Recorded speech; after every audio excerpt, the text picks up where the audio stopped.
Change is a constant. I remember learning this very young, but what life has taught me that I didn't expect is change doesn't just happen constantly on the outside, it also happens constantly on the inside. Just as much as your circumstances change, who you are as a person changes with them.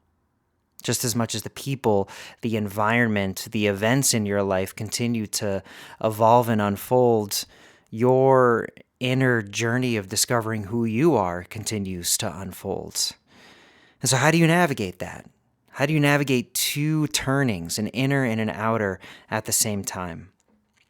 There's people that are kind of here to help. And our next guest is one of these people. They refer to themselves as the Calibrator in this conversation. I think it's great because I take that as like the tuning of a musical instrument. And that's the best that we can do amongst changes is to find harmony. I asked them, how do they want to share a bit of what they do with our audience here? And they sent me a text with a gorgeous bit of writing about the role of communication in the process of really uncovering who we are and how we learn to navigate the environments and the people that are around us. They wrote, "We've all had the experience of saying the wrong thing to someone and getting a response we weren't looking for. This happens every day in our work lives and in our personal lives. Why is this? And more importantly, is this a foundational truth of being human that we can't reliably and predictably communicate to each other? That we will sometimes just plain miss?" This is the question that initiated a journey into human discovery, development, and bespoke individual qualities that has brought me to the present day. I started with a relatively simple premise. We are all personas that are crafted from a set group of native qualities that are baked into us. We all have the same 4 types of qualities, and we all have different unique qualities that are a reflection of us as individuals. Since we are all different, we all communicate and receive communications differently.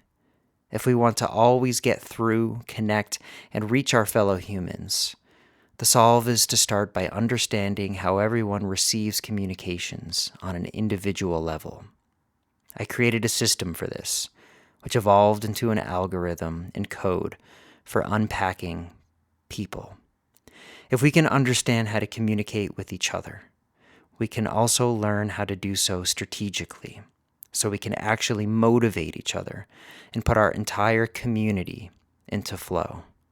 With this challenge, the journey unfolded. And unfold it did. This person, the Calibrator, is I would say a master of navigating change through grace, with grace, and communicating through change to hold people together brilliantly. As you'll hear in the conversation, we met at a time of changing environment. They had just moved from their family home for years into a new environment, a new chapter. And we were looking around the house and talking about all of the things, all of the stuff, and the stories that it carries, and what it means to stop and then start again, to transition from the old into the new. What you'll also hear is that house is in the Pacific Palisades. Where we sat and had the conversation is gone. It's ash now. And everything that we were talking about burned with it. In the days and weeks that followed, we communicated.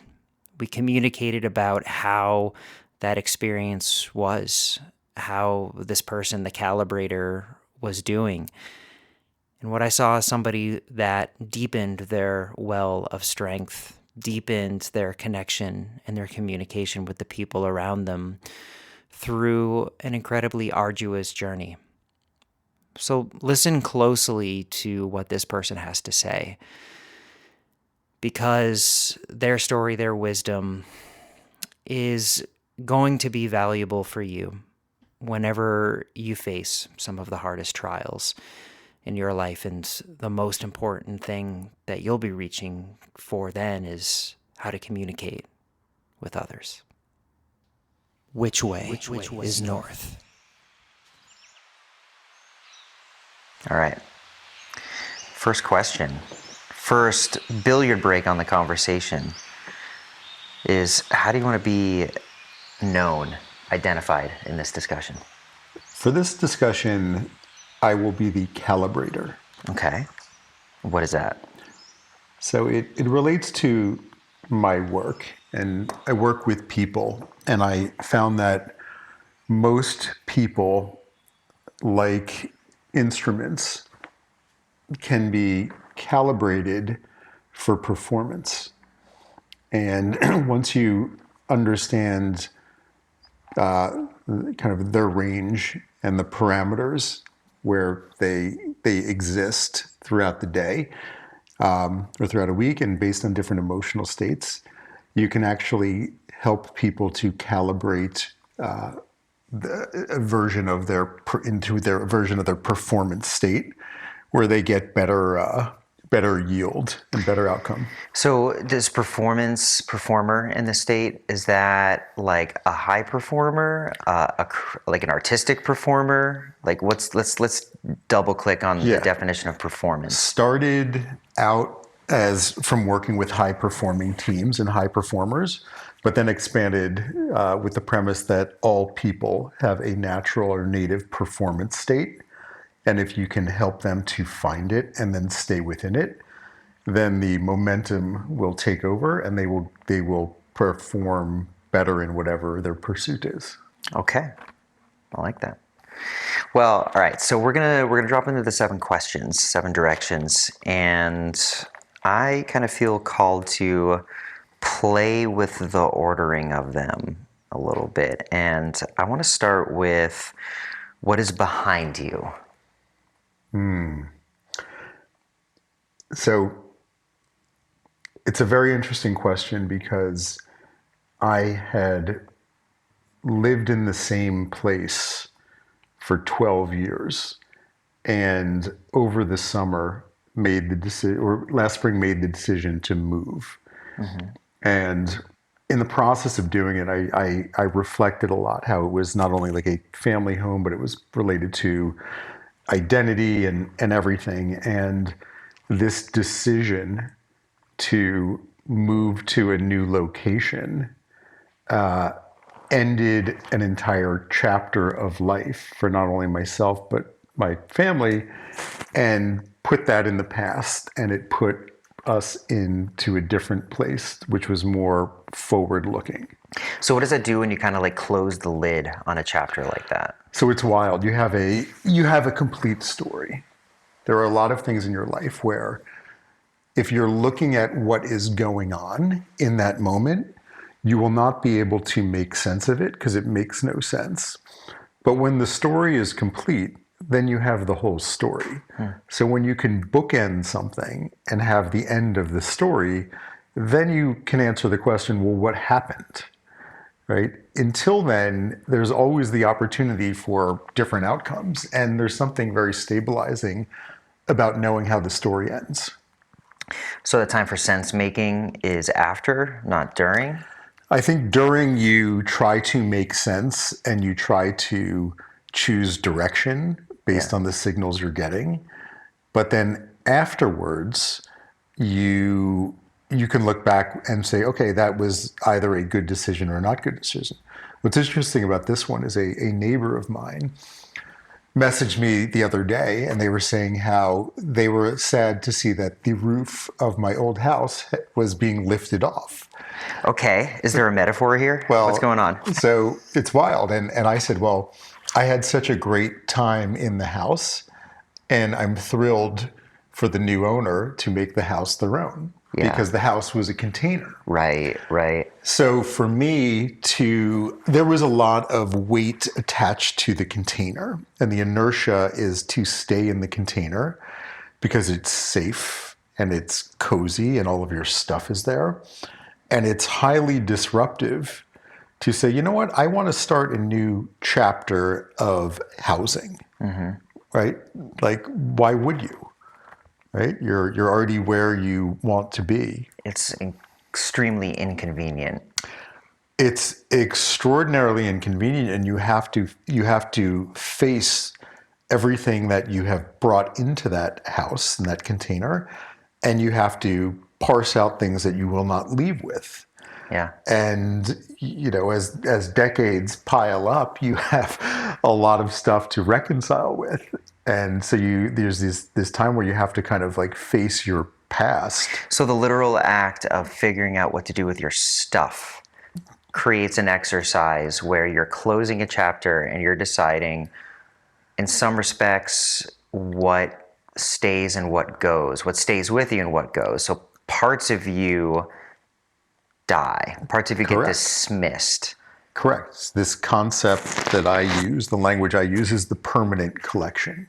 The permanent collection, this is like the permanent record. Correct. Right. Like some things that will travel with you are part of the permanent collection. So if you look around this room, by and large, everything that has made it this far, it doesn't mean that it's going to last forever. Some books, some wall, a lot of books, photos and paintings. And everything has a story attached to it. Yeah. So when you're trying to curate this permanent collection, what's wild is over time, you can go around and you can point to everything, and there's a narrative about every single object in the house. And that takes a lot of bandwidth. So how does the calibrator choose? So it's a great question, because you have to, you want to approach it from the physical limitations of how much space do you have to move into. And then this concept of like cold storage, like, do I just want to like put something somewhere and then not think about it for a couple of years? Right.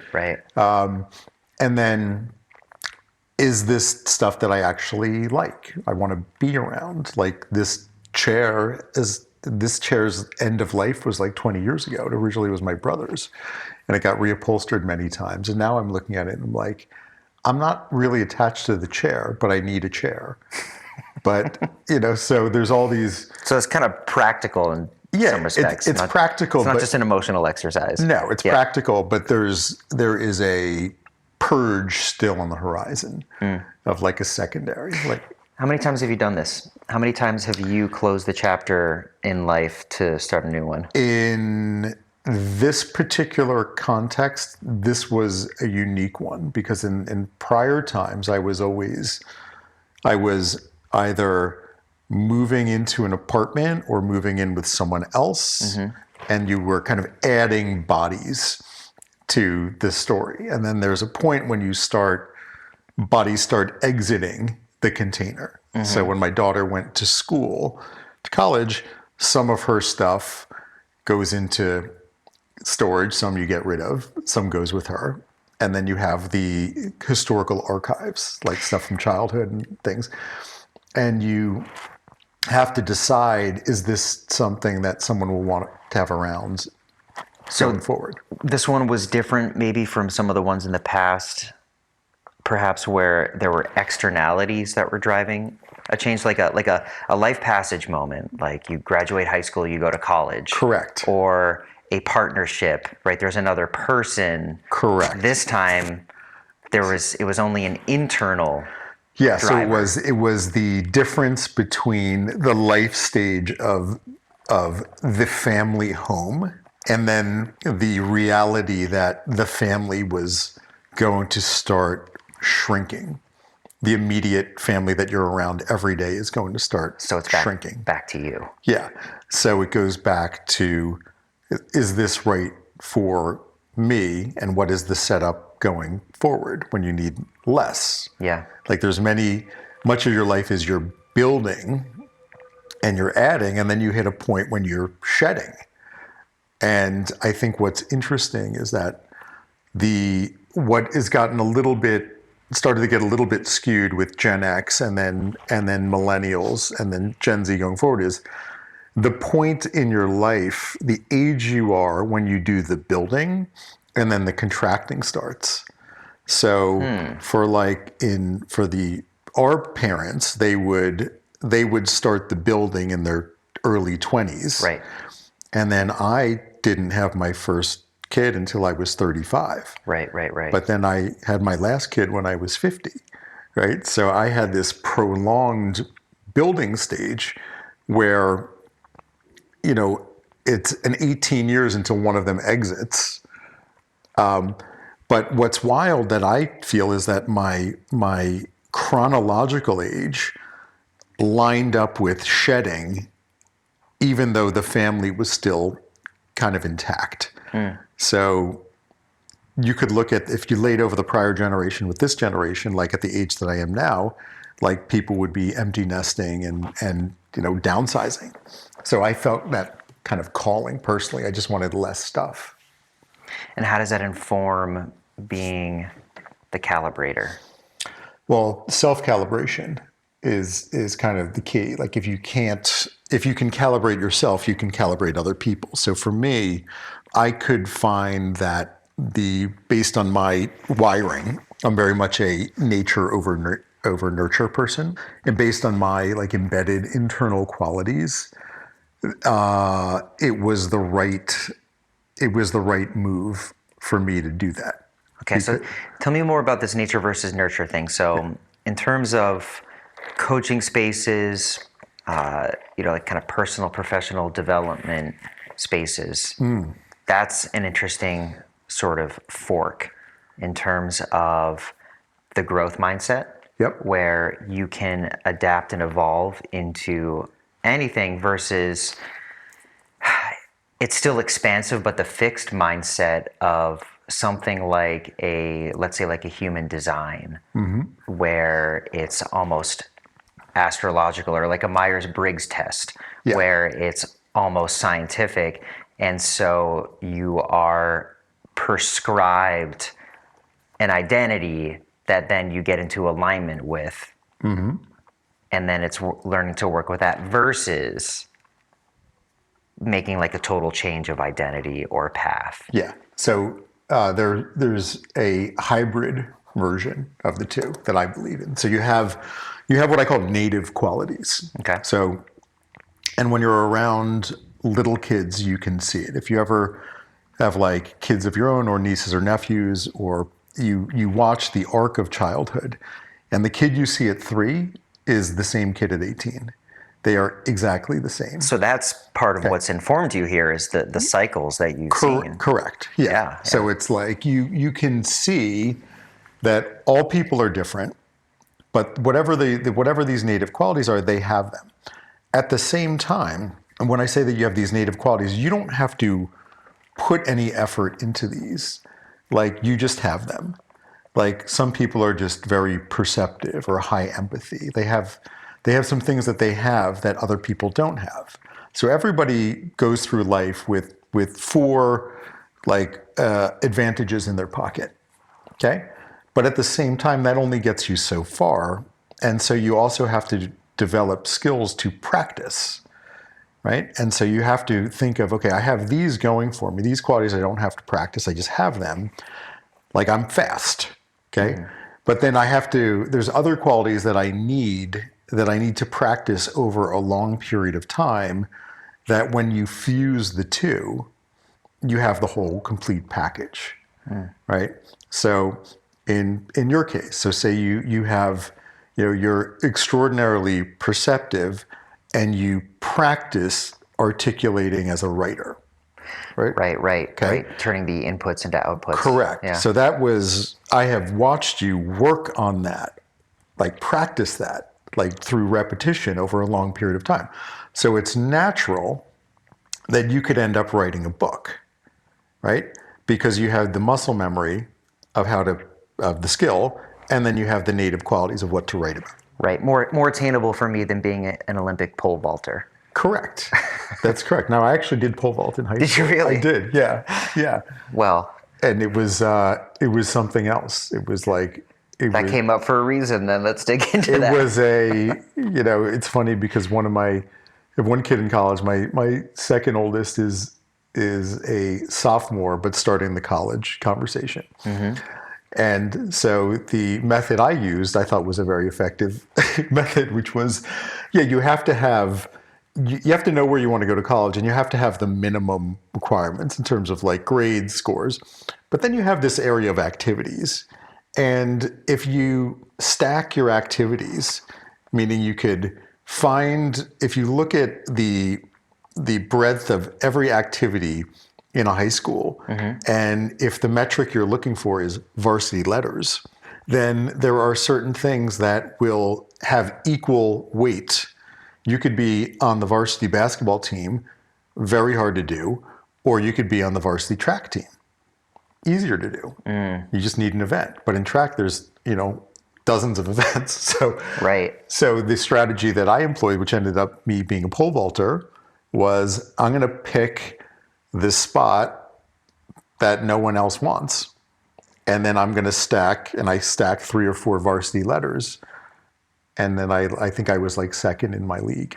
So you've got this perceptiveness of seeing the paths, and not just of least resistance, but most opportunity.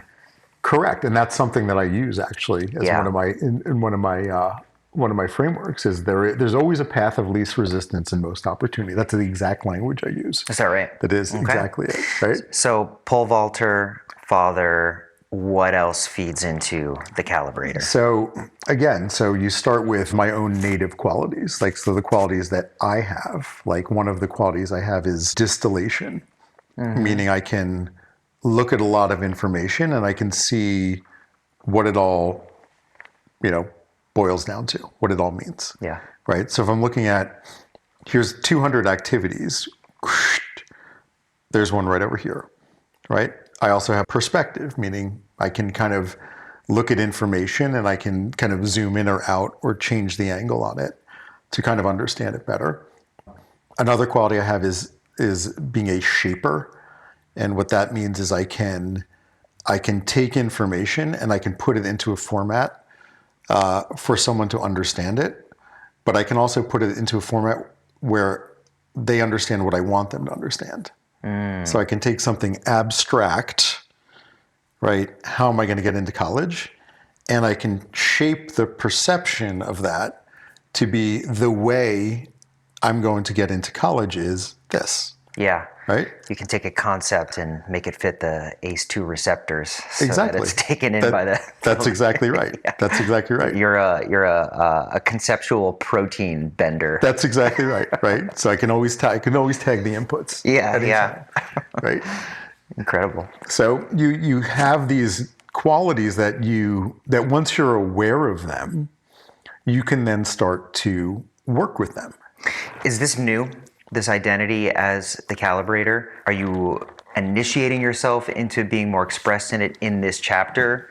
Has it been the through line the whole time? It has been a through line the whole time, and it took me many different career stops to embrace it. Yeah. And to go with it. I think what was wild about my career was that I was a tech founder early, probably by accident. I learned a very critical message, which is it is very different to have good timing and to be good. And so I was the beneficiary of good timing early, but it didn't mean I was good at anything. I just had good timing. And you see that a lot over your life where people confuse the two. And it's something that will have to be reconciled for everybody at some point, right? Everyone hopes to have good timing, but if you're actually good at something, then you can build on that and compound it over time.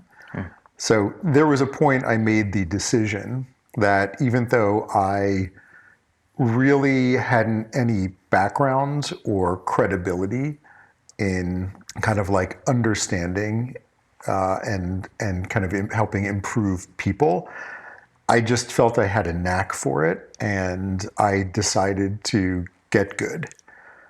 And I knew it would be a long journey, and I would have to like work with hundreds or thousands of people, and I would just have to grind it out, and I'd have to figure out how to get good. And eventually you come to a place where you feel you are confident that you are good regardless of the timing.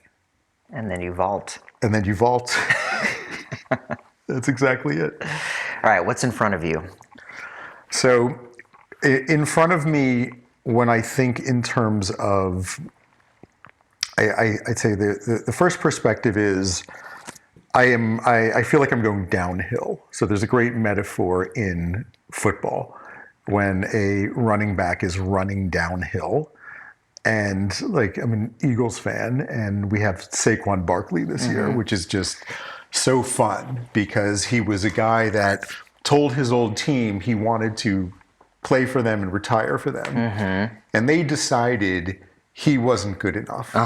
And so he goes to my team. This is catnip for Eagles fans. We've never had a big leg running back. Like we've had a lot of different guys, but we've never had this archetype of a running back. Right. And with a big chip in the shoulder, with a big chip. Yeah. And he is just destroying records. Like, and so Saquon right now, when he gets the ball, he's running downhill. Right.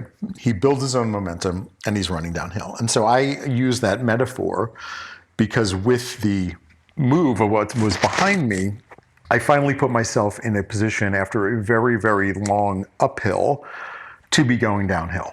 Meaning I had a general understanding of how to manage my family life, right? So, essentially a sole parent of many children, of how to like do the parenting thing with one voice, how to afford everything relating to parenting, how to like coordinate and do all the thing. And I just that was sorted out, right? And then coming up with a place where it simplified my schedule. Like I wasn't driving as much. We're in Los Angeles.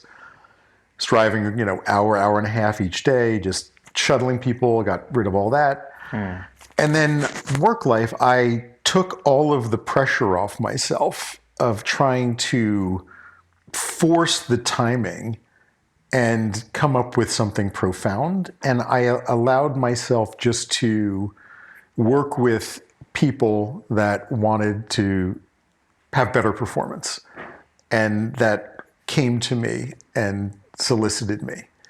And it was bold, and then I was like, all right, what I'm going to do is I'm going to cut my engines because I'm going to stop trying to get people that I want to get lured into something. And I just want to go with the people that come recommended to me. And I want to just over deliver for them and believe that that's going to work. So that's a leap of faith there, and a reversal of currents from kind of like pushing to sort of receiving in a way. Yeah, push to pull. Yeah.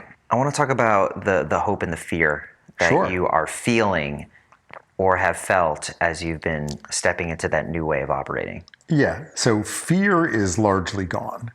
And I'm kind of shocked. Yeah. So the fear is gone. So I had a lot of fear over the last few years. And there's something that came out of the behind me, the move, that I immediately brought into the practice.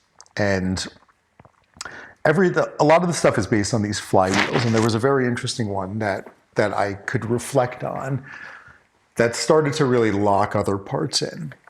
And I was definitely in a fear cycle a year ago because I had a couple of like really good accounts, but I just felt there was a lot of resistance. I didn't feel like I was growing and building. I felt like I was treading water, and I had this fear, well, what would happen if like I didn't renew this account? And so when you are consumed by what could happen bad and how all of this stuff in the future is going to play out, it really kind of starts to spin you out. You lose all your momentum. And this is you in a bit of an entrepreneurial mindset. Exactly. Yeah. Yeah.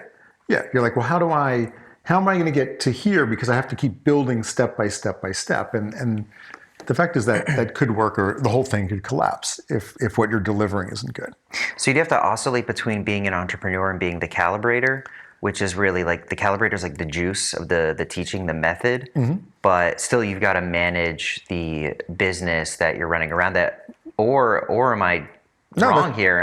Are they both the calibrator in some way? Yeah, you do. Of course, you use I use my own like knowledge of the system. Yeah. Part of the system that I teach people is like it's extraordinarily effective and quite simple to read other people, right? And to influence other people.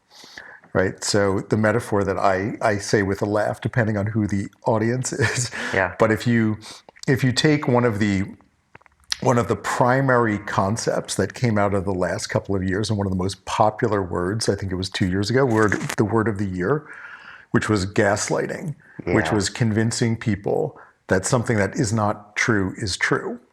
Well, my method does the exact opposite. It just convinces you that what is true is true. Right? Everything hinges on the word expectation, but we tend to have it wrong. So when we think of the word expectation, we apply it to other people. Like, this is what I expect you will do. But the fact is expectation is inward facing. And if you face it inward and you just think about what the actual word means, is like, this is what I expect will happen. So my expectation for this whole project was I expected that if I were to move to the Palisades and drive much less, I would be happier. Okay. That was my expectations, and I put this 6 months out. Okay.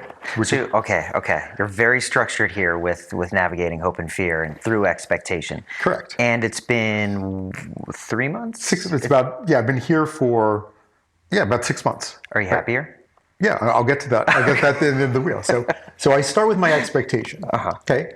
So if you think about it, expectation is north. Okay. Decision is east. I have to decide if it's worth it. Okay. That's a hard decision. Like to sell your family home, move into a rental house. Like what? So that's a huge decision. And what you're always throttling against is it worth it? Okay. And what you're up against with a house you've been in for a long time is all of the memories and all the emotions attached to it. Yeah. Okay. And so the process is you have to isolate all of these boulders that are preventing you from making a decision. And then you have to look at them one at a time and say, is this something that I can overcome? Okay. So it's like, all right, there's so many factors that go into it. But my expectation is, if I keep driving, I'll be miserable. But if I don't drive, I'll be happy. So eventually you work through decision. But that doesn't really do anything yet, because your south on the wheel is commitment. A lot of people probably stop at decision. Yeah, and if they're trying to lose weight, if they're trying to change their diet, get healthier, if they're trying to learn a new skill, the dopamine hit of the decision sometimes creates the false sense of accomplishment. Correct. Yeah, you're on the merry-go-round. I've gotten stuck on that one a few times. Everyone does. So commitment. So commitment is south. Yeah. Okay. Commitment is when you actually sign something, pay something, you put it in motion. Commitment for me was I signed the paperwork with a realtor and I was like, okay, I'm doing it. Now, all of that fear that's in your head, like, what is my house going to sell for? How am I going to get it? Like, am I picking the right person? Like all of these things that you're just rotating on. Once you commit, okay, you put it in motion, and then your west is progress. Okay. Where we get it wrong is we want expectation and we are frustrated because we don't have any progress. But all of the other action is what causes the progress. Right. You got to move around the wheel. You got to go around the wheel, because the second you have committed, then it starts happening. Okay, you got to make a decision about the painters, got to move, like all these things. Here's the deadline. And then you're just moving. Got to find another place, and all of a So the sudden, wheel keeps turning, new decisions, new commitments, new progress. the wheel is just ripping at that point. Yeah. Right. Yeah. And then the progress happens, and then you end up 6 months later, and the answer is much happier. just extraordinarily like happy, lighter, excellent whole decision. How do you measure that? Measure it with productivity. I think clarity, the ability to see from a new vista, see new stuff, the ability to not needing the timing to be there for you and getting frustrated if it's the wrong timing, and just the ability to say, okay, now we can just enjoy this moment because we have achieved our expectation. And now we have to think about what do we expect will happen next. Beautiful. Yeah. Okay, taster's choice on the next axis. We just did the axis of time. Do you want to drop into the axis of energy or the axis of the cosmos? Let's do energy. All right. Okay. What are you receiving? So the energy I am receiving right now, and I think I solicit it. Okay. So I tend to get inbound chaotic energy from people, and I like that because I like to Distill it, calibrate it, and then send it back calm. Okay. This is really rich for this direction because we talk about signal versus noise. Yeah. And being the calibrator, it would make sense that you're like a quartz crystal in a radio dial, Yep. right? That just like is getting this static, and then you're that guy that knows how to find that one little notch on the old analog radio dial where it comes in nice and crisp. That's right. And then yeah. the music starts playing and everybody has a good time. Yeah, that's the metaphor I use. So if the energy that comes to me is there's two distinct types. So one is the chaotic energy. I get a lot of it. I've gotten a lot of it for a long time. And that energizes you when you receive it? It does. It does, because I know that I can, back to the hope and fear. It's like, I know I can calm anybody down. Yeah. I can calm their energy down by refocusing them on the things that are in tune versus the things that are out of tune. And I deliberately made this move, I'm going to say 2 years ago, because I decided that the way to prove to a wider audience that I was actually good was to take on really difficult cases. And so I started doing that, like really very, very, very challenging, like level 3 hurricane people. And I just would methodically, I was certain that I could like change their energy, and I would just very methodically do it. And how'd it go? It's good. Yeah, Great. they're all like very loyal right now. So with that, kind of proving ground for anybody that's listening that is trying to figure out how to turn noise into signal or find the signal from the noise. Yeah. What tips do you have? Well, the first thing is to recognize when it's noise, and the word I use is when you're spinning. Okay, so the frame that I put people in, which is pretty simple to understand, is at any time you're either flowing like water or wind, or you're spinning your wheels, your head is spinning, the world is spinning. And people can really relate to spinning out. And surprisingly, everyone feels like they spin out a lot. And throughout a week, most people will hit like a patch of spin. Like I hit one yesterday morning for no reason. Just like, it just comes in. But when you could recognize that you're spinning, that is the first step to getting out of it, right? The feeling that we have is the feeling that we crave is whatever, whether we're spinning or flowing, that's what we crave. Our subconscious wants more of it. So if you've ever had that experience where it's just like, you're spinning and you just throttle it. You're just like, I'm going to take this as far as, I'm going to tell everyone to fuck off right now. Yeah, we're on a bender now. Yeah, that's just human nature to want that. but you can want the same thing if you're just flowing, right? So it sounds like it's about identifying the texture of the feeling before putting any thoughts to it, being able to identify almost somatically Correct. whether Like where are you're we? in spin or in flow. Yeah, and where is it? Shows up tension, Yeah. like in your chest. Like I'll get it kind of in my head. If you just feel like it's just like your thoughts are just kind of like ripping and not making any sense. If you're just, if you're triggered, if you just know it, right? So I like to put labels on all of this because if you could put language and labels on it, that allows people to relate to it.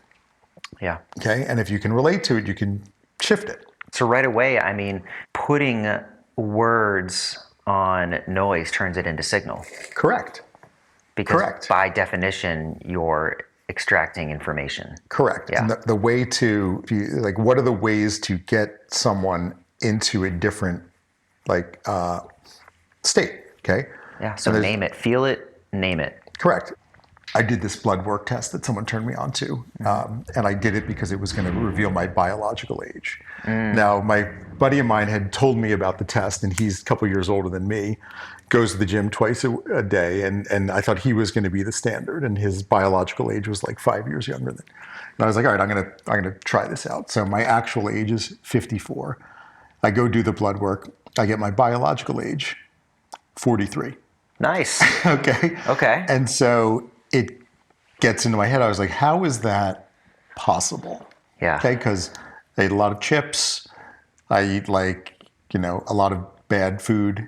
I do the best I can, but I live in a house with kids and, you just hit a handful of goldfish every now and again. So I spent a lot of, after getting the result, I was reflecting on a lot. And to me, what I came up with is I came up with two reasons why. The first is that I go to hot yoga, and I've been going for a long time. And there is some theory that like emotions and stress gets caught in your fascia.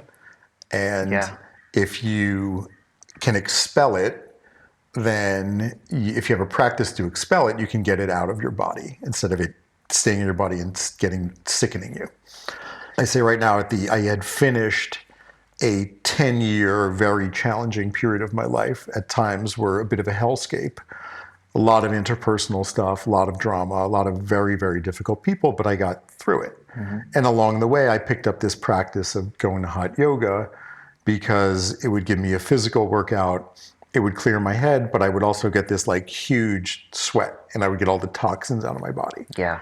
So I have to attribute part of this to the fact that I was going to, hot yoga consistently. And the other part, I figured I attached to this practice that I had been developing, which is very much, I developed it as, patient zero of it because I was I was consumed by the idea that one could make a thought-based version of hot yoga where you could change your state Okay. by changing your thinking. And what is mental sweating? Okay, so mental sweating involves tools or drills or exercises that have a visual component and are language-based that get you to focus precisely on very specific words.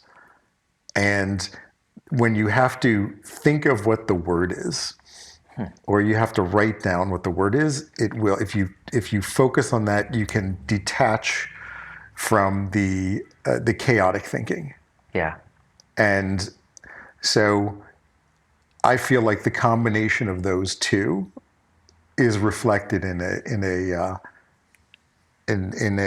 biological age that's much younger than I actually am. Okay, well that's super interesting, and I'd say highly relevant to the whole concept of the what do you perceive direction, and like in the context of this conversation of like the passages of life and whatnot. I'd say like the last 10 years for me in terms of like levels of growing up, I've realized it's all about filters, man. like changing your filters. This has sort of become a joke with my wife and I, where we have all these like appliances and we're like, "Oh, yeah, of course that thing has a filter." It's like we didn't know that we need to change the filters in our dishwasher, Yep. our washing machine, our car, like air cabin, not to mention the HVAC in the house. And, blood work is certainly about filters, right? And like Sure. sweating is about filters.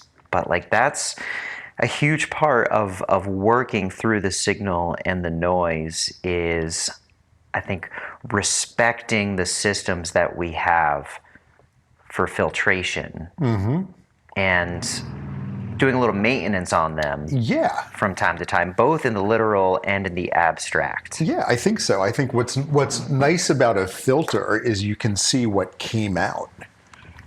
Right? So you look at a filter and it's filthy. You're like, okay. Okay. Like there is some gunk in the system. Yeah. Right? And it, like there's so much about like the environment is toxic and the microplastics and all this like stuff. And then you have the physical feeling, like a phenomenon that I find in Los Angeles versus the East Coast. I don't know if you shared this, but I used to sweat a lot on the East Coast. Like I lived in Manhattan for almost 2 decades, and I was always like sweating. And it wasn't a problem, but it was annoying. But out here, you don't really sweat. Yeah. Like you don't. You can move and you can get a little bit warm, but you don't have that drenching sweat. Like right.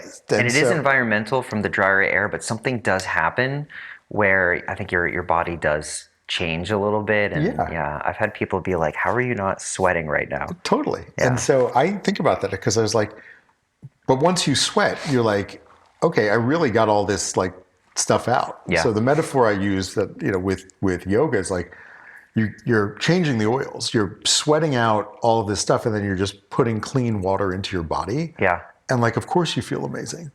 Yeah. Right? Like you feel amazing. And even if you didn't do any of the postures and you were just in the sauna sweating and you drank clean ice water, you would feel amazing. Right? So the filtering is needed, and I love the metaphor because there's always junk going on. Like you could have your thoughts can be junk, your writing can be junk, you could like but this version of clean, right, is what we're all kind of going for, like the cleanest version of ourselves or our work. Yeah. That will be the most effortless. And on the mental side, for yourself, for the people that you work with as a calibrator, when you're talking about spin versus flow, oftentimes people get triggered into spin. So there's an element of exposure to these triggers. Sure. Right? And we're all receiving so much information all the time. In which a lot of those like informational triggers, informational microplastics, if you will, are out there. Like, what do you recommend? That people buffer themselves from it, allow their filtration systems to go to work, do this focusing exercise that you're talking about, or the naming exercise.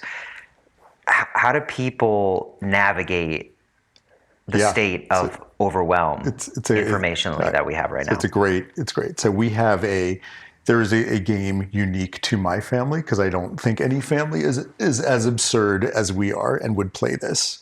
So we play a game which is called House of Triggers. Okay. And House of Triggers is you know exactly like how to trigger the person. Yeah. And you just say it and you go for it. So when you expose like a trigger, like you know that it's a real thing. Yeah. But the reality is that everybody lives in a house of triggers. Okay. Certainly since the like COVID stuff. Yeah. Right. And the word trigger is having like its TikTok moment, when everything just gets kind of watered down. Sure. So now everybody's triggered about everything. But if you say, what I'm going to do is I'm going to expose my triggers and I'm going to learn how to walk through them. And I have a very useful technique for doing this. And how we do it is we say everyone has these qualities, right? You have your good qualities, and then you have equal and opposite qualities that are not good. So the same way that I could be really great at distilling things, I can also get really confused. Okay. And the same way that I can have perspective, I can give people really bad, like, guidance or advice, or I could just be like really stubborn. Okay. So the way to understand how to get through this is to, when you think about yourself and you say, you know what, like most people, I actually have multiple different personas that I embody depending on the circumstance. Everyone can relate to, I have my work persona, right? Where I'm like this. And then I have my fun home persona where I'm like this. But what you find is that if you map these different personas back to your qualities, they're almost an exact match. Right. So I found, like, one of my personas, and what I do is I like everyone to name their personas. I happen to have 3 middle names for some reason: Evan, Colbert, and Finley. For some reason, I have like this Irish middle name. And it was pretty clear to me that the one that was always like really stubborn, really digging in, and just kind of a dick was Evan. Okay. And so when I would get triggered and I would show up like that, I could tell myself, well, Evan's in the room now. And so even just giving a name, even if it's not, let's say, logically connected. Correct. As a definition of the quality, calling it Evan because it's already there. Yes. Is useful. You call it out. You put a label on it. Yeah. Right? And then what you're trying to do is create distance. Because you say, is this who you want to be? And of course not. Right. Like, so I'll know. And I've got, one of my kids is 16, like having a teenager in the house. A master at the House of Triggers game. Yeah. Like, his whole thing is to go, triggered. And it's like the most annoying thing. Right. And it works. Triggered about triggering. Yeah. So it's just like, So like, I get this every single night, but when you just take a beat and you're like, Evan is in the room. Okay. Let's recognize that he's here, and then let's let him go. Right? And sometimes you just got to catch your breath. You got to think about it. But again, it's like, this is where I am. This is where we are. What's true is true. Yeah. Okay. I am agitated right now because, this is going on and it's annoying, but I don't need to stay here. And you can feel when you recognize it, like your body will tense up. Yeah. As you recognize it. So even just talking about it, I could feel like a little tension coming in. Right. And then you're just like, okay, let's let him roll out of here. Right. It's almost like there's an asana, like a pose, a physical form of Evan inhabiting your flesh that is different than the others. Absolutely. Yeah. Right? Because the other personas are totally different. Like one is... like a different driver in the same car that just kind of maybe jerks the wheel a little bit and you start getting car sick because of the way that they're using the same equipment. That's exactly right. Yeah. So Evan is there to make a point and to dig in and to win this like war of wills. Yeah. It's like the thing about, the Holy War. It's like, it's a fun game to play, but no one wins. Yeah. So if you're, one of your personas plays Holy War, like, okay, like, what are you going to do? Yeah. Like, you either break someone and someone leaves the table and is upset, or you just let it go. And you just dive into the chicken parm. So I'm hearing here that these exercises in your system, in the family game of House of Triggers, the habit of naming things, is it a strengthening of the muscle? Absolutely. Yeah. Yeah. So you say everything is practice, and everything comes through repetition. And like a healthy body knows how to sweat more. Yeah.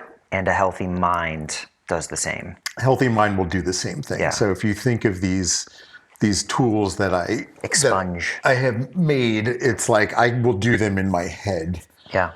like when I'm just kind of like daydreaming and walking, and it just keeps you sharp. All right, let's take that and turn it to the other side of this axis to what do you give, where there's push and pull, because this is interesting because there's a release in terms of like naming Evan when he's in the room and then releasing him, letting him go. But there's also the notion of how your presence is influencing others around you. You're somebody who is taking your self-work into service for others. So moving from that idea of filtration, what do you have to say about what you give? So it's something that I think everybody needs and nobody gets, which is unconditional belief. Right? Not unconditional love. Unconditional belief. So regardless of what is going on in someone's head, all they need is one other person to believe in them, and that can give them the boost. Right? So if you're on E for whatever reason, and you're just having a tough slog, you don't need someone to troubleshoot for you what you can do. You just need someone just to believe in you. Yeah. Right? And say something like, I know you're going to be amazing at this. Right? And so what I do when I enter into these relationships with people is I understand how they are, help them to understand themselves, and then make sure that their understanding of themselves is true. Okay? So if we do the exercise around the core words or the core qualities, which you and I have done, it's like the first thing I tell everyone is like, go find these words out in the wild. And if you believe that you have spotted them and you believe them that they're true, I'm going to ask you a very simple question, which is, did I force these on you? Or with your own agency, have you like confirmed and validated that they're true, that these qualities are true? So you've engineered a way for you to be absent of influence in the process. Yeah. Right? Because if you believe they're true and there's nothing preventing you from believing them to be true, right? Then I will believe with you. Right. And that's extraordinarily powerful, right? And that's where the calibrator is different from the healer. Correct. Definitely not a healer. Because this isn't medicine, this is tuning. Correct. Yeah. So I'm always very clear. So along the way, I've met tons and tons of very strange folk, including great healers. One guy who literally blew my mind. He was so good. He just like touched me with his hands and like some crazy stuff happened. But I also encountered a person a couple of years ago who claimed that he was the highest paid healer in the world and then showed me his like inbound Venmo. And I was like, oh my God. And I love that it's all on Venmo too. Yeah, he was like, okay. He had a little bit of a shtick going. And what he had said to me was, if you're in the business of healing, you either charge the most or nothing. And I was like, okay, that's interesting. But I'm not a healer. Yeah. So I thought it was interesting, but it wasn't what I did. Yeah. I think a lot of people have the gift of healing, and it's also hard to make it work, right? So, like, I know that you have many gifts involving healing, but you do not lead as a healer. Yeah, I've learned to lean into more of an explorer archetype. Correct. Your mileage may vary. It's very different from take or do this twice a day. Correct. And you will have this outcome. Yeah. And it's also kind of limiting. Like if you box yourself in as a healer, now all of a sudden you have to like work on like your Reiki and your hypnosis. So you have a suite of healing tools when in fact you're a specialist in something very, very narrow. It's the benevolence that is, I think, enticing about the healer archetype, but there are different ways to deploy that. And I like the humility and intellectual honesty of what we're exploring here with you with the calibrator archetype that doesn't fix things for you. Yes. Is not going to prescribe something to you, is kind of taking a little bit of the skill set of the House of Triggers and knowing how to create an environment or press on a button that then allows the person to do it for themselves. Correct. So the calibration in its purest form is people should know how to calibrate themselves. Right? Which gives them agency Correct. as well. And that, in the dark attribute of the healer, is what is taken from people, their agency. Correct. And that's actually one of like the, I had been working on the, what are the principles of this whole method? And the sixth of the seventh is agency. Like you have agency over your behavior. Yeah. Like decisions, how your performance, it's all you. Yeah. Right. And it's so interesting when you're around like kids and teenagers, because they will constantly tell you how their outcome is about you. And it's not. It's about them. You can be whatever you want and show up any way you want, perform any way you want. So what happens when you're at, I don't know if I want to call it an impasse, but when somebody goes through this process and they're finding their words, they're telling their story, and your faculties, your signals are saying they're way off? Happens quite often. What do you do? Okay. So that's when the shaper steps in. Okay. So generally I say, okay, I hear all of that. Now tell me some like of the good parts of the story. And the pattern that you usually see is, depending on someone, usually how someone wakes up. Like I've always woken up as an optimist my whole life, right? And I've been through some stuff. And even like in the the level 9 hellscape, for whatever reason, like most days I just wake up like objective. Okay, this is what we're going to do. We're just going to kind of get it going. Now I know that I am not like everybody, and a lot of people wake up depressed or dark or just feeling off, and their whole narrative will start with the things that are bad. But if you keep prompting, you will also hear some things that are good. Okay. Right? Yeah. And because no one has only bad things going on. There's always like something, well, what'd you have for lunch? Did you have a good coffee? Yeah, it was really amazing. Okay, tell me about the coffee. Like, so you can always find something good even in a bad story most of the time. Now, I'm sure there's extreme cases, and that's a generalization. Is this you trying to find the access point to switch them out of spin into flow? Okay. Yeah. Because I say like, a lot of people like the sky is falling. It's not. Like, it's not. Like most of the time it's not. It's like, even like the last time we got together, it was like the election was happening either that day or the next day. And the fact is, it's not as bad as you think. Right. Like catastrophic thinking, it usually doesn't end up like that. Usually if it's a catastrophe, you didn't see it coming, right? It's like the fire in Malibu. If you wake up and your house is on fire, Yep. Okay, didn't expect this. Yep. Now I'm caught flat-footed. But if you have perspective and time to think about something, it's usually like, it's somewhere in the middle. It's like the bell curve actually holds up for most things. It's very rarely the ends, right? So when a person is tilting into spin hard and their headspace is profoundly negative, the technique I use is you just have to let them talk themselves out. Yeah. And so to reflect back on that, I hear that what you've done here, which is interesting and honest, is it's not a moment where you've got to figure out who's right and who's wrong about the story that somebody's telling about themselves. It seems like it's more of a recognition of whether they're in spin or they're in flow. Yes. A texture of the feeling through which they're telling their story. Correct. Okay. So think of it like this. So a way to think about humanity is we are all just a collection of stories, right?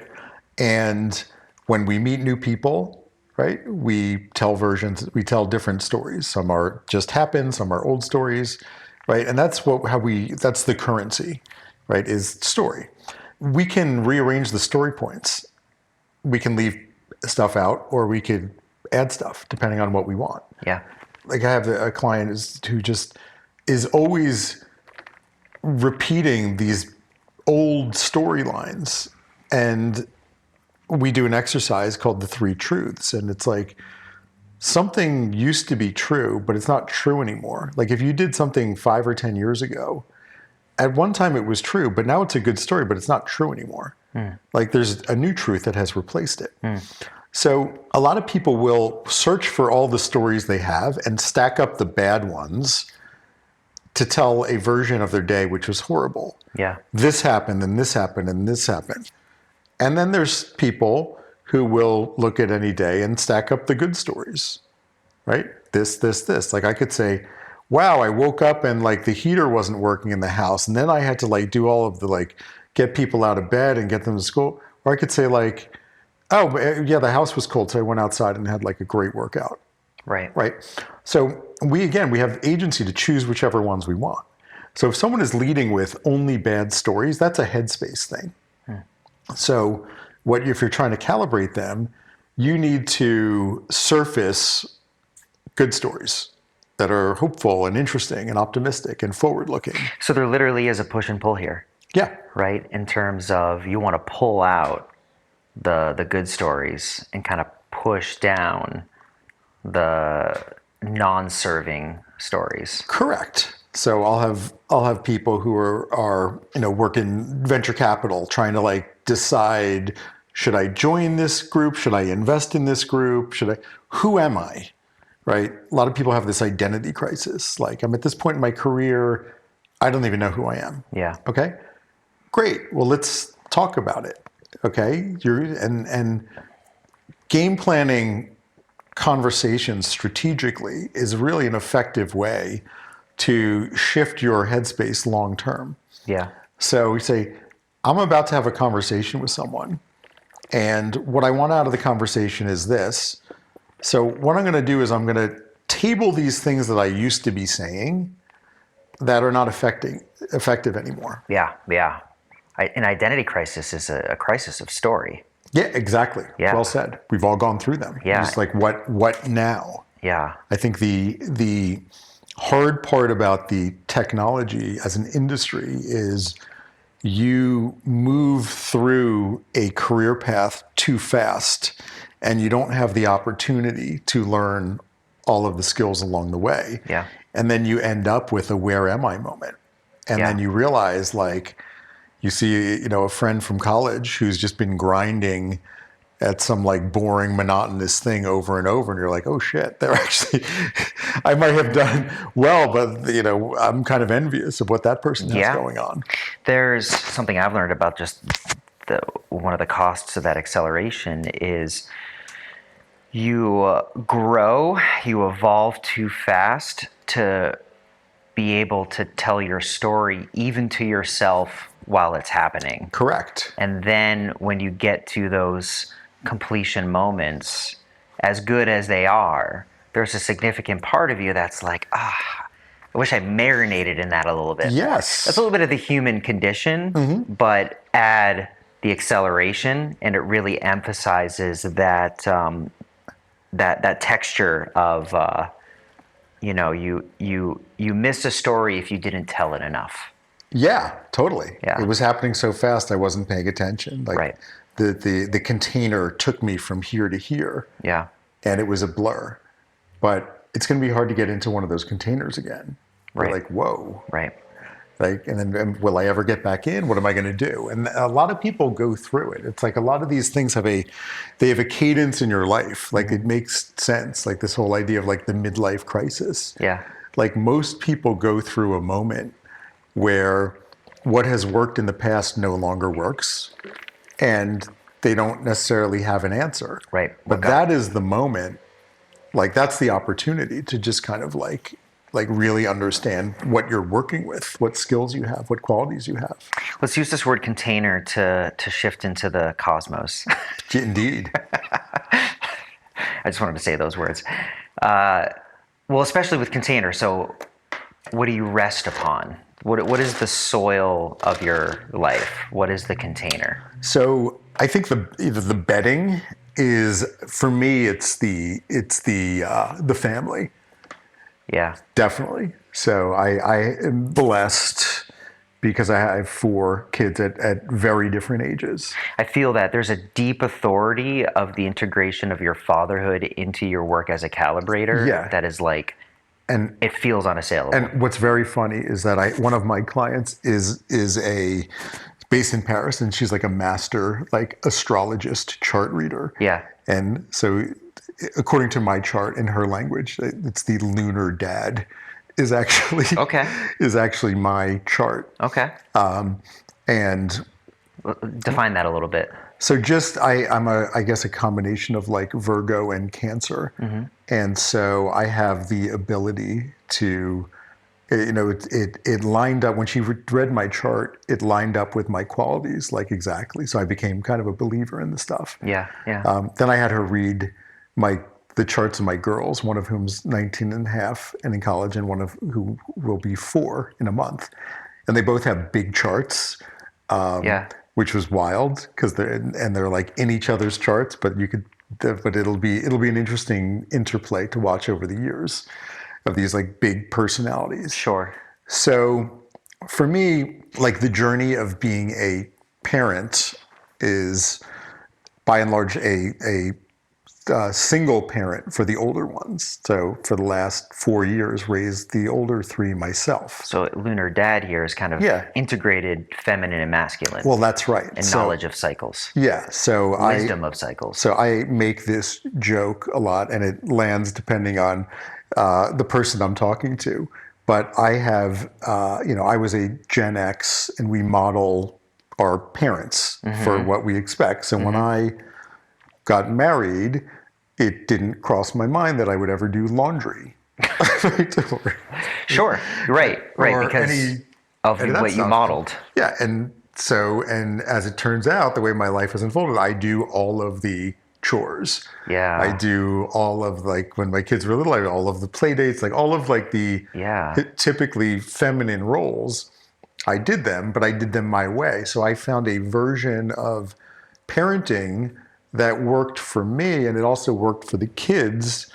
That was just very simple and very effective. And it was with the time I had and the resources I had to figure out some way to do it because it was impossible. You don't have enough time, and you have to do your work, and then you have to do your job at home.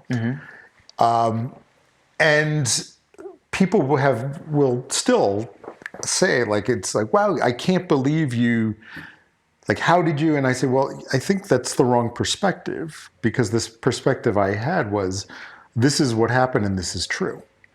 Yeah. And when we're talking about soil, the what you rest upon direction, which has its energies of pride and shame, this is the direction of alchemy. Yeah. Of transmutation. And so I hear in that this alchemy and transmutation of these kind of gender roles that were modeled in the soil of these are generational in a way. And for you to subvert and integrate them has yielded something, a new flowering of something really interesting. I think so. I think there's a lot of noise. There's a lot of stuff in the soil. Yeah. And it doesn't need to be there. Right. So we had a pretty simple compound. Say, all right, this is what we have. We have a limited amount of this soil, but what we have to do is we have to allow everybody who's in this family to perform at their level. So earlier you were talking about this concept of expectation, and I'm curious, what role does expectation play in parenting?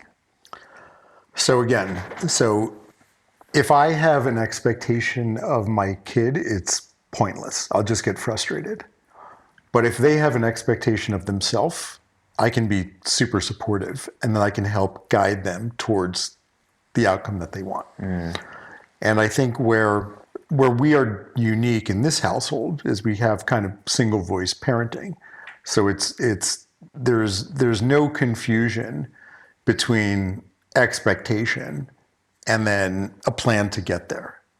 There's no like, well, this right, my mom said this, and my dad said this, and trying to work the middle, right? So you just say, well, what do you expect is going to happen? Which is a hard question for people to ask.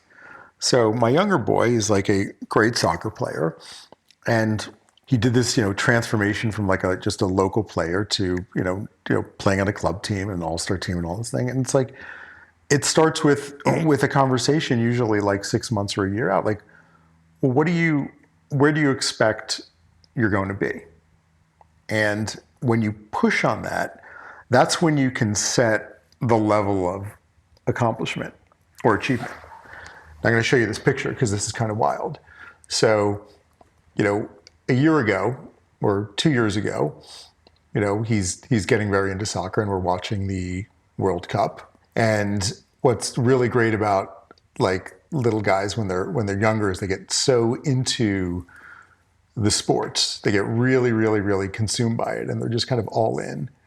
Then we have this moment, and there's the same kid. He was like a little kid, and then all of a sudden, he's on the field walking in at LAFC in the playoff game. Yeah, this is a great photo here. We got him standing next to a full pro soccer player, just in the middle of the action. Okay, but more interesting, two guys on the team, Hugo Lloris and Giroud, were on the French national team that played in the World Cup final against Argentina.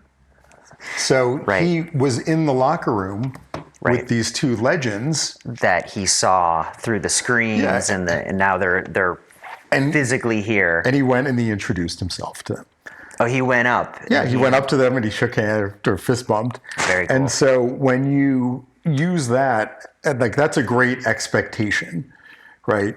I'm going to be so good. I'm going to be on the field in like an MLS stadium surrounded by legends. Yeah.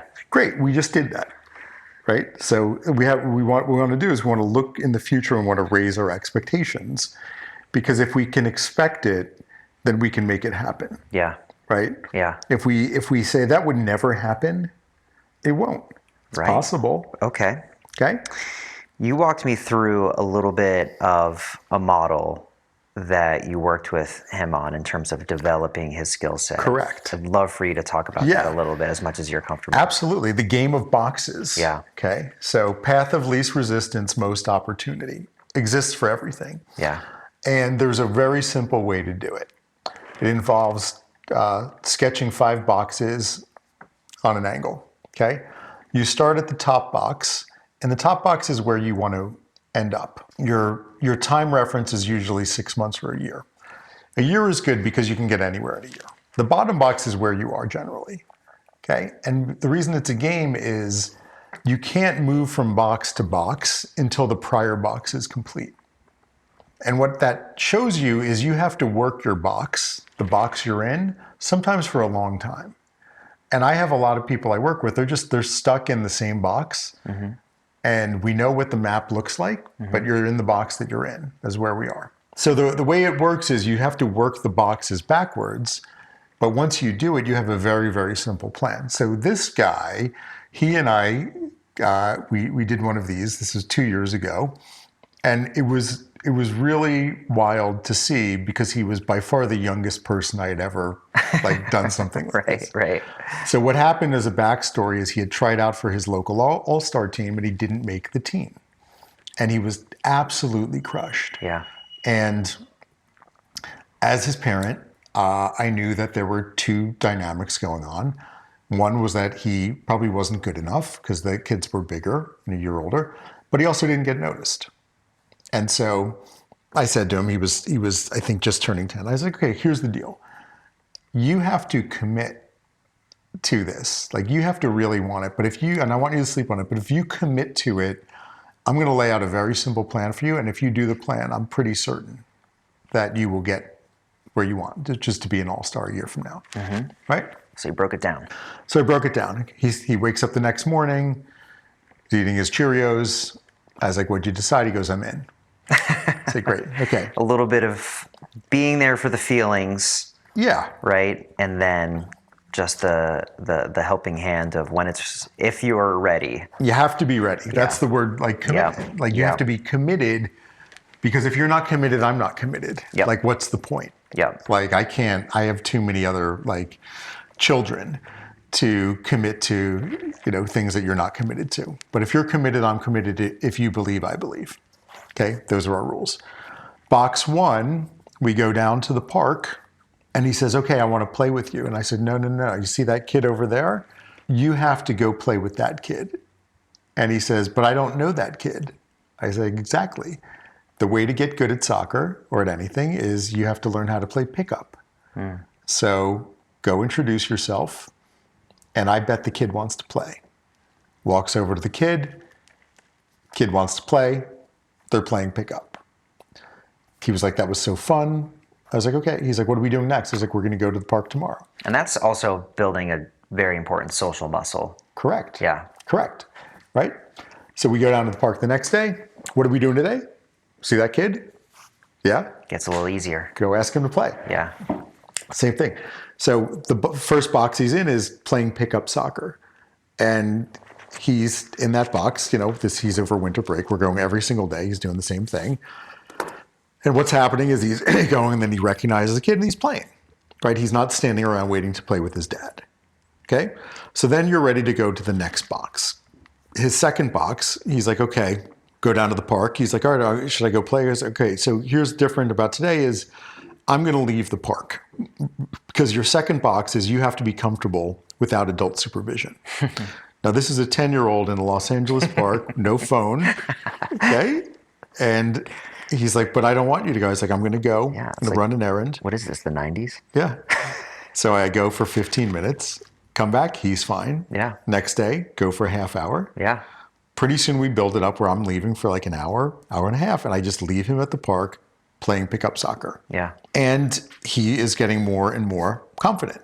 Okay, so now some time goes by and we're ready for the third box. I love how this is in parallel, building his literal skill set with soccer and confidence at the same Absolutely. time. Yeah. Absolutely. Because when you're doing the boxes, you really want to get to the next box, but you have to master the box you're in. Right. Right? Right. And this is a kid that historically, he would get a little bit freaked out if he was alone, and he was cool. Now we're ready for the third box. Okay. Now there's only 5. So like we're actually pushing through the halfway mark. Mm-hmm. And the third box is, well, you have to find a good trainer. And he was like, well, I thought you were going to train me. I was like, no, I'm your dad. I love watching you play, but I don't have the skills to train you. So we're down at the park. He's playing pickup. I had left. I came back, and sitting there is the guy that I knew was the best trainer in the whole park. And I knew this because a friend of mine pointed him out, and I thought he was a real like kook. He like would train kids, like he had like this dad energy. So I thought he was training his own kid, but he was training other people's kids. And so I go and chit chat with him, and he goes, is this your kid? And I was like, yeah. He goes, I've been watching him. He's like playing full speed, like doing drills. And that's an unusual thing to like find. It's like a kid who does that. I said, well, yeah, he's got a lot of heart, which is one of his qualities. Do you train kids this young? And he says, well, no, these kids over there. And he points to this group of kids. He's like, those are the kids that I normally train. And 2 of them are on the U.S. U16 national team. I was like, okay. But he goes, but your kid's got something interesting. So I'd like to I'll take him I'll just run him for a session and I'll let you know. So he takes him, we book it. He takes him for a 60-minute workout, and they go for 2.5 hours. And at the end, he's like, I'll train your kid. Amazing. Yeah, incredible. So this is, you were talking about belief earlier, somebody else that believes with you. This is finding another believer. Finding another believer. Yeah. And so this guy who now works for an MLS Next program just teaches him like a shot and all kinds of stuff, and is just like, he's taking this raw material, but who has the work ethic and is grinding it out at the park, and then he starts training him. Right. So now we're 3 boxes in. And each of the boxes, you just keep going. So you're training twice a week. Then you're going the days that you're not training, you're at the park, and you're just So still doing the earlier boxes. Still doing the earlier boxes. You're still networking with people at the park, getting into games. So fourth box, now we're kind of pushing through the calendar. We're coming around to the fall, right? So we're like 6-7 months into this. All summer, like, what'd you do this summer? Go to the park twice a day. I would drop him in the morning, pick him up. I'd drop him back at like 4, and he was just grinding, 10-year-old. So the fourth box is you have to perform. And this was the season. So he gets on a team, and right away everyone is like, whoa, like, what happened? He's so much better. I was like, well, yeah, it was kind of a simple plan. It was go play pickup soccer, be comfortable at the park, get a trainer, and he's just playing like lights out. He's just like really, he's dominating, and his team's doing well, and he's doing well. And every week he's just playing out of his mind. And that's the fourth box, is performing. When people are looking, perform. And then we get through the season, and we are at the moment of truth, which is the fifth and final box. Okay. And what happens is, it's the weekend of the All-Star training. The commissioner comes up to me, who's a friend. He says, I just want to know that we gave the ratings for the kids and got a perfect 10 rating. One of 2 kids in the league. Wow. And don't tell him, but he's already on the All-Star team. Wow. Right? And so we let he went, he tried out. All within one off season. Yeah, we kind of like built the drama, got the email. Yeah, he was like just really fired up to believe that an approach got him where he wanted to go. Oh, that's interesting too. You built the drama for the experience, the reward, that moment. Yes. It's got to be juicy. It has to have a payoff. Yeah. And the payoff of seeing like your name and getting the email is the big win. And then so everything is validated. So all of the work that you've done in that moment, it's worth it. Yeah. And then, since then he's just, he's kept going. So, but if you think about it, it's 5 boxes. It was, so when you know what the boxes are, and if you're just true and you know where you can recognize where you are, you can apply the same method to anything. And that's how you figure out how to reach your expectation. A gorgeous lesson in the transmutation process between pride and shame and pride, right? How you turn one into the other. Yeah, because that shame, I love that, because that's how he felt of not making the team. Yeah. And then this pride of course you're on the team. And it emerged from the same place. It emerges from the same place. Yeah. And what you need between the two is just a plan of attack. What's your PLR, path of least resistance and most opportunity? Fantastic. All right, what shines upon you? What shines upon me? What's in the light? What I love about this house is there's a lot of sunlight. There is. Right. Mm-hmm. So I think I did not have that because I was living in the canyon. So I'm getting a lot of like bright energy. I think what's shining on me right now is physically area that I love. I could be in the mountains. I could be by the water. I can have the sun. It's just a great area. So I feel like the natural elements are shining on me. And I feel like the goodwill that I have built up over, working my boxes, of converting people into believers in this approach as useful for them, I think is reflecting back on me now. Yeah, I kind of see you above the tree line, breathing in some fresh air and that light on your face. Yeah, I'm feeling pretty good about it. Yeah. Because I feel like it's the journey of like wanting to have a craft that worked for people and then feeling like I have one is very different, right? So that journey of feeling like I have something useful to contribute. And tying it back to the beginning, this new chapter is about stepping into that having versus wanting to have. Yeah. Yeah. Yeah. Putting all the directions together. What's in your heart? How do they intersect? Distill it down. There's not a universal system for people to believe in themselves.